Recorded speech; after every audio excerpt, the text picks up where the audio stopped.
آج پتہ ہے آپ کو پورے یہودی اور جو نئی نئی ایجادات کرتے ہیں ان کے پیچھے ایک ان کا وقت ایک بہت بڑا جو میری اسٹڈی کا میں آپ کو بتا رہا ہوں. ان کو کیا لینا دینا ہے پوری دنیا کو, یہ جو نیو ورلڈ آرڈر جو کرتے ہیں کہ پوری دنیا کو گلوبل ولیج بنانا ہے, ایک دنیا بنانا ہے. آپ کو پتہ ہے پورے گولڈ کو اپنے پاس رکھنا, اکنامک پوری طاقت کو اپنے پاس رکھنا, بینکنگ نظام کو اپنے پاس رکھنا, دنیا کی ساری حکومت کو اپنے پاس رکھنا, کیوں کر رہی ہے ایک چھوٹی جماعت؟ کیوں کرتی ہے ایک چھوٹی سی جماعت؟ آپ کو پتا ہے سالوں پہلے نمرود کے زمانے میں ایسا ہوا تھا کہ یہی قوم نے پوری دنیا میں ایسی حکمرانی کی کہ نمرود کو یہ بات کسی نے بتائی کہ دنیا کی ہر طاقت تمہیں مل گئی ہے, کچھ بھی کر سکتے ہو تم. 1000 لوگوں سے وہ تنہا لڑ سکتا تھا نمرود, اور انسانوں پر تو ایسی حکومت تھی. لیکن اس سے مشورہ دینے والوں نے کہا ایک چیز تمہیں نہیں ملی ہے, وہ ہے موت و حیات پر کنٹرول. جب چاہے مرے کوئی, جب تک ہم چاہیں زندہ رہے, یہ چیز. تو اس نے کہا یہ کہاں ہے؟ کہا یہ خدا کے پاس. جیسے کہ نبیوں نے بتایا ہے, نبیوں پر ایمان نہیں تھا لیکن اتنا تھا کہ اللہ ہے, خدا ہے اور اس کے پاس یہ طاقت ہے. تو جانتے ہو آپ, اس نے ایک قلعہ بنایا, بہت بڑا برج, بہت اونچی عمارت بنائی اور پورے انسانوں کو جمع کیا. تو بہت بڑی فوج, اس لیے کہ خدا سے لڑنا ہے اور خدا سے لڑ کر کے اس کو گرا دیں گے اور پھر موت کا کنٹرول اپنے ہاتھ میں لیں گے. آپ سوچو, یہ بہت پہلے ہو چکا, بہت پہلے تاریخ میں.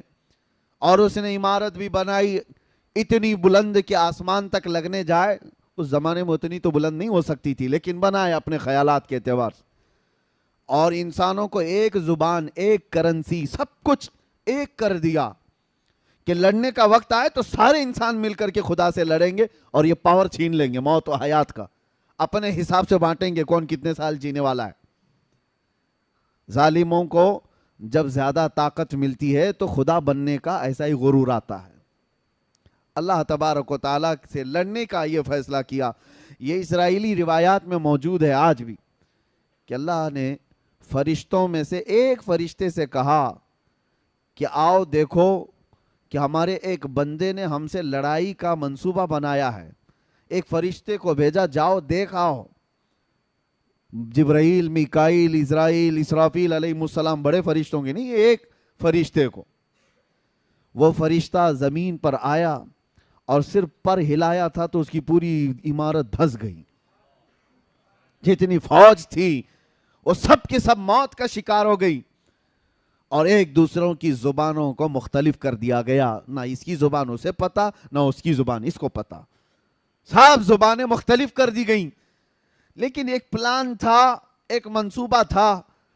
آج کے دور میں بھی, ترقیاتی دور میں, لوگوں کو یہ لگتا ہے یہ جو چھوٹی جماعت آج پوری دنیا کو کنٹرول کر رہی ہے, اس کو یہ تک یہاں تک جانا ہے کہ اسپیس میں جائیں, کہیں تو جائیں, ایک بار اپنی طاقت سے خدا کو زیر کر دیں اور موت کا پاور اپنے پاس لے لیں.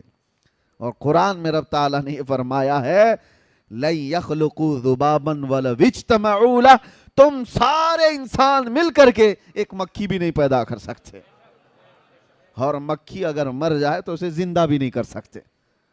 ضعف الطالب والمطلوب, قرآن میں اللہ نے فرمایا کتنی کمزور ہے تمہاری طاقت.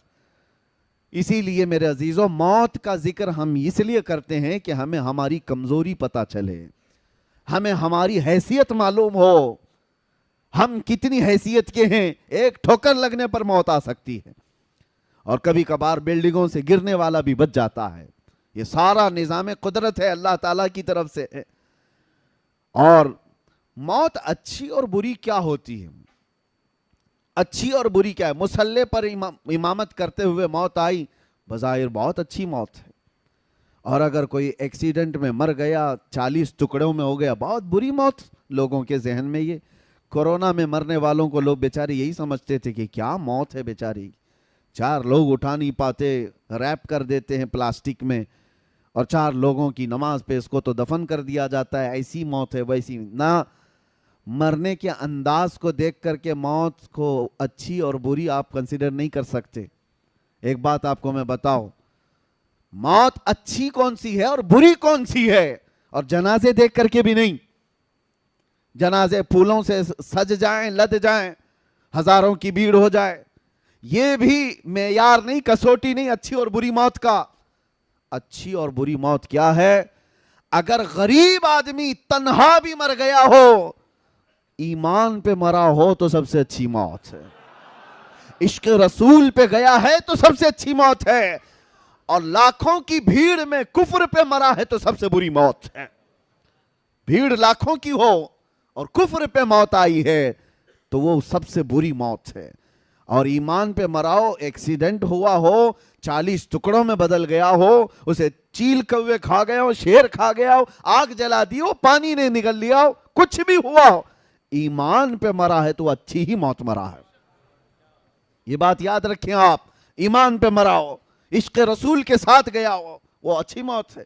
اور باقی اگر ایمان نہیں تھا مرنے کے وقت, پھر چاہے جتنے جلسے جلوس ہو جائے اس کے, وہ کوئی اچھی موت نہیں. اسی طرح سے یہ بھی کہا گیا ہے مدینے میں مرنے کی تمنا سب کی ہوتی ہے, لیکن مدینے میں مرنے کے بعد جو فضیلت ہے مدینے میں مرنے والے کی, وہ ایمان کے ساتھ مرے تو فضیلت ہے.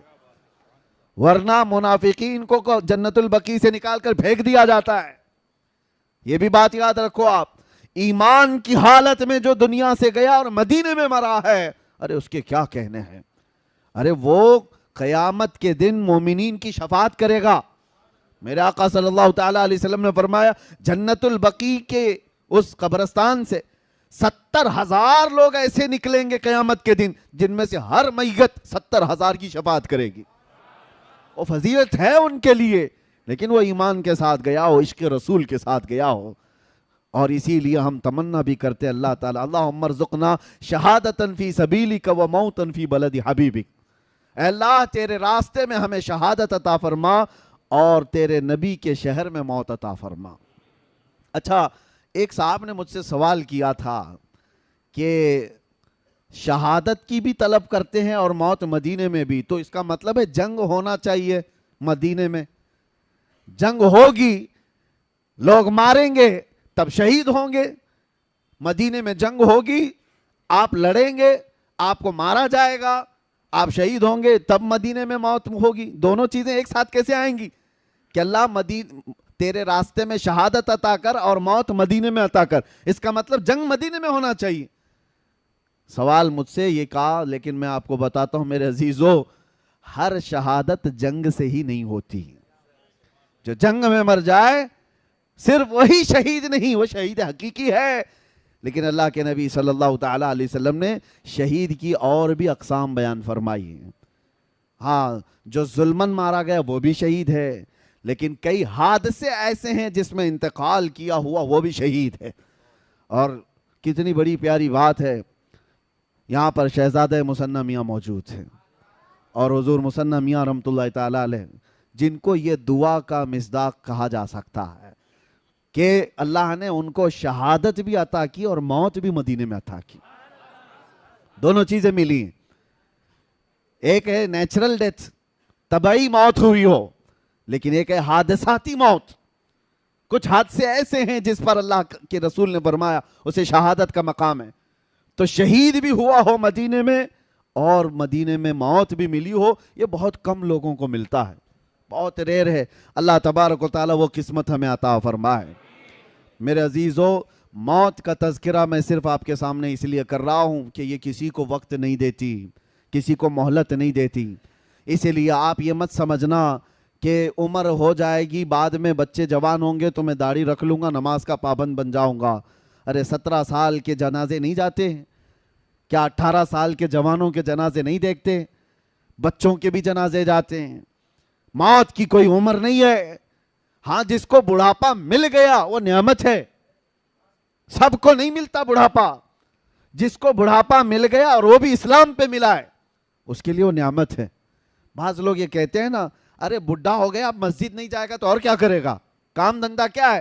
تمہیں نہیں پتا, ہر بوڑھا مسجد والا بھی نہیں ہوتا, اس کے لیے بھی فضل الہی ضروری ہے.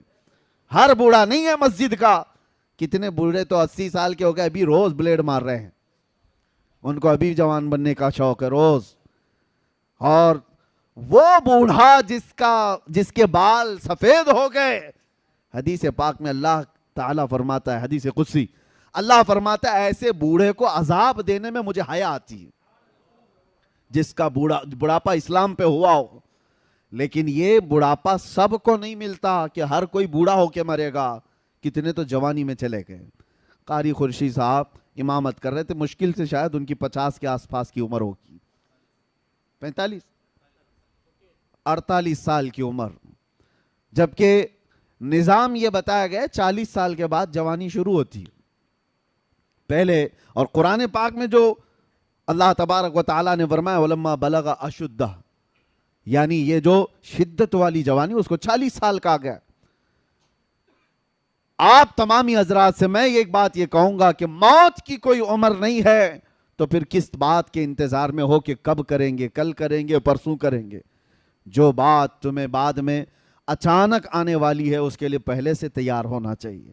اپنے آپ کو اتنی اچھی حالت میں رکھو کہ کسی دن ملک الموت آئے تو ہاتھ پیر مار کر کے مہلت مانگنے والی نوبت نہ آئے کہ تھوڑا ٹائم مل جائے میں تسبیح پڑھ لوں, تھوڑا ٹائم مل جائے لوگوں کا کھایا ہوا واپس کر دوں, تھوڑا ٹائم مل جائے قضا نمازیں پوری کر لوں. ایسی حالت میں نہ آ جاؤ. اسی لیے ایک آپ کو میں بتا دوں, حدیث کا مفہوم ہے حاسبو قبل ان تحاسبو, اپنا حساب کمپلیٹ رکھو اس سے پہلے کہ تمہارا حساب پوچھا جائے.